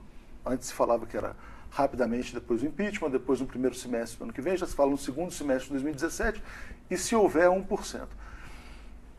Isso não vai esgotar as possibilidades de uso desse discurso? Vamos dizer assim. Eu acho que vai esgotar integralmente pelo seguinte, se você fizer um paralelo mínimo com o que está ocorrendo no mundo, você verá que esse tipo de política, que na Europa chama austeridade, nos Estados Unidos, que eles são mais pragmáticos, foi até menos intensa, mas muito concentrada nos interesses dos bancos, ou seja, eles deixaram o pessoal perder moradia, perder casa, e deram subsídio para os bancos e fizeram a política de expansão monetária, o chamado quantitative easing. Bom, se você olhar quais são as consequências disso, você vai ver o seguinte, são crescimentos pífios. Tem até uma senhora que é editora, um leque de possibilidades para especular. Agora, a especulação, nenhuma das hipóteses é hipótese boa, né? Claro. Por que não toma providência? Nessa especulação não existe solução. Não existe solução, vamos dizer assim, pelo menos adequada. Só solução, só hipótese muito ruim. Agora, voltando para os 6 meses. 6 meses de maus resultados econômicos. A senhora acha que, vamos dizer assim, esse processo vai ser pedagógico para a sociedade, também pelo aspecto moral, ao revelar a natureza de alguns personagens, como agem em relação à coisa pública ou não? Porque, assim, estão ficando claras. Quer dizer, será que existe só um exemplo? Será que esse caso do Calero foi o único que aconteceu nesses 6 meses? Ou tem mais? Ou virão outros? A população, ela tem liberdade de especular. A partir disso que está acontecendo, ela pode especular e pode fazer uma avaliação. Mas o fato é que você tem hoje no Brasil uma grande suspeição a respeito do que está acontecendo com esse governo. O que é Para que é que ele veio? Eu acho grave o senador Jucá transformar-se em líder do governo. Por que eu acho grave? Ele tinha um objetivo, que é estancar uma sangria. Pois é, porque ele foi gravado. E ele foi gravado e toda a preocupação dele era impedir que a investigação chegasse até ele. Então, não é possível se supor que nesses 6 meses ele mudou de posição. Claro, né? mas a senhora ele não foi interrogado, ele foi gravado de forma espontânea. A senhora não acha que caiu porque não conseguiu oferecer proteção para esse mundo político?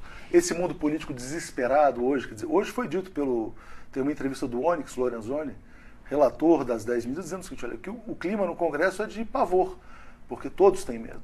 E talvez a senhora não tenha conseguido oferecer, não tenha tentado oferecer proteção. Olha, eu vou te falar o que eu acho que aconteceu e que atingiu o auge agora com esse governo. O Brasil passou por um processo de ditadura e teve, na Constituinte de 88, nos personagens que a conduziram, um momento alto da nossa democracia.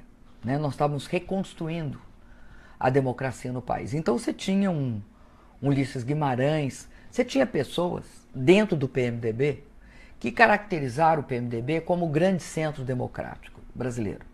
E esse foi um processo que veio ocorrendo.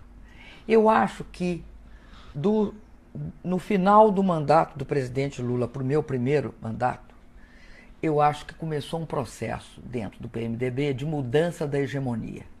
A hegemonia que antes era feita por pessoas mais comprometidas com a democracia no Brasil, com pautas mais progressistas, e que eram pessoas de centro-esquerda, um centro progressista, ela foi sendo substituída por uma pauta de centro-direita. Por que isso? Porque 2 processos começam a ocorrer. Um deles é a fragmentação partidária. Esse grande centro se fragmenta. E se fragmenta criando partidos de direita, partidos de centro-direita. E também, isso de um lado, e também dentro do PMDB, emergem figuras como Eduardo Cunha. E esse é um processo que ocorre. Só para você ter uma ideia, se no Fernando Henrique você precisava de 3 partidos para fazer maioria simples, 4 para fazer maioria de 2/3, no do Lula você precisou de 6 a 8 no primeiro mandato, de 8 a 12 no segundo, no meu precisava de 12 no mínimo para fazer maioria simples e 20. E olhe lá se fazia porque os partidos fragmentavam. Quem é que estruturou esses partidos? Isso começa quando ele se elege líder do governo. Há uma transferência de poder para a Câmara, dentro do PMDB, ali se forma uma hegemonia de direita, é uma hegemonia de direita que tem uma base. Essa base é, fundamentalmente, uma pauta ultraconservadora, ultraliberal em economia, ultraconservadora em direitos sociais. E que usava todo o poder possível para criar um grande centrão. Todos nós sabemos disso, o MP sabe disso, o judiciário sabe disso. Lógico, com os instrumentos de pressão. Não é só de pressão. De financiando campanha. Claro. Financiando pessoalmente as pessoas. Então, esse processo é um processo que eu acho que ele é muito forte no Brasil. E que ele aconteceu. Não está desmontado. O Centrão não está desmontado. Pode não ter o brilho que lhe emprestava. O brilho... de liderança. Não, eu vou usar uma expressão, o brilho demoníaco que lhe emprestava o Eduardo Cunha. Agora, o que acontece? Acontece que se você entrar em certas negociações, porque muitos disseram para mim isso, por que você não negociou com o Eduardo Cunha? E por quê? Porque você não negocia com uma pessoa como o Eduardo Cunha. Primeiro, porque negociação para o Eduardo Cunha é rendição. Claro. Não é o que você fazia no país, que você negociava dentro do centro democrático. É outro tipo de negociação. É uma extorsão? É uma extorsão. e se coloca de joelhos. Entendo. Esse governo mostra isso claramente. Quando, na composição dele, o Eduardo Cunha indica o ministro da Justiça, indica o cara da AGU, indica assessores vários, indica os líderes. E mesmo assim não conseguiu se proteger. Ou seja, existe um choque, vamos dizer assim, entre este Existe. Brasil e um Brasil que quer desmontar essa realidade. Existe. Talvez até com medidas de exceção. E é engraçado que esse choque, muitas vezes, também tem áreas de articulação, né? Não dá para você achar que tem assim o bem contra o mal só, né? Claro. Tem hora que o mal perpassa o bem. E o bem perpassa o mal Perpassa também, de o mal certa também. maneira. Mas assim, para fechar, eu queria que a senhora dissesse se tem esperança ou não de uma saída para esse impasse. Porque a economia está no fundo do poço, é o pior momento da história do país. As pessoas começam a se dar conta, mesmo se a gente olhar a imprensa que apoiou a sua deposição, assim, um pouco estupefatas com a falta de reação do presidente Temer em relação ao GEDEL, ou seja, quer dizer, que explicita uma falta de compromisso moral, né, deste governo também. E o Brasil a reboque no cenário internacional. Quer dizer, como é que vai se encontrar uma saída? Veja bem, eu não acho que a saída eu não acredito que tenha uma saída com eles. Isso não significa que eu seja pessimista. Eu acho que o Brasil tem força suficiente para construir novos caminhos. E será necessário construir novos caminhos. Eu não acho que este grupo que cerca, que está dentro do Palácio do Planalto, ele tem liderança, ele tem ambição política do tamanho do Brasil para levar o Brasil a sair dessa situação. A ambição política deles é do tamanho mínimo deles. É do tamanho de um apartamento na Bahia? É o talvez? apartamento da Bahia. É desse tamanho. É desse tamanho. É. E a senhora acha que eles chegam até 2018? A sua avaliação? A minha avaliação é que a gente não pode... eu não defendo golpe no golpe, dentro do golpe. Não acho que... eu não defendo o tipo de política do quanto pior, melhor, feito pelo senhor Aécio Neves. Não é possível alguém achar que dá certo isso. Se tem gente plantando, porque a partir de 17 passa a ser eleição indireta.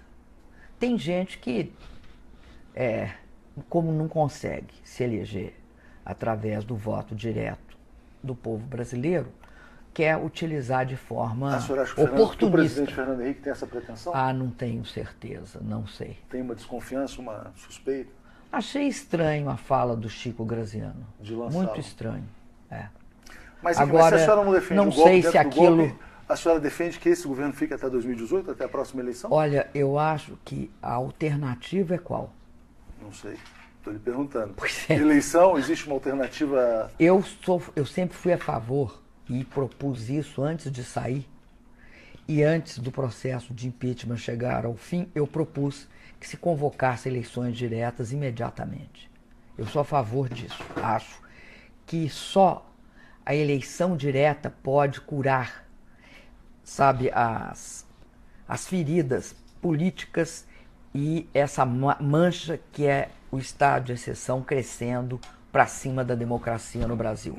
Agora, Mas curaria definitivamente? Porque eu faço uma pergunta. Por exemplo, supondo... eu acho que tem de ter junto, foi o que nós propusemos então, junto uma reforma política. Porque o seu episódio não deixa claro que qualquer que venha a ser o próximo presidente pode vir a ser afastado por um motivo banal? Por isso que tem de criar, a gente tem de fazer reforma política. Porque o sistema político está inequivocamente, irreversivelmente comprometido. Não é possível esse sistema político de representação no Brasil. Não é possível. E que mensagem que a senhora deixa como mensagem final para a juventude que está vendo o Brasil perdido politicamente, quer dizer, sucessão de escândalos diários, sem perspectiva de emprego, porque o cenário é esse, quer dizer, é um cenário de extrema recessão. Como é que a senhora alimentaria a esperança da população Eu brasileira? acho que essa juventude, principalmente ela é a protagonista dessa retomada, dessa mudança. eu vejo como sendo extremamente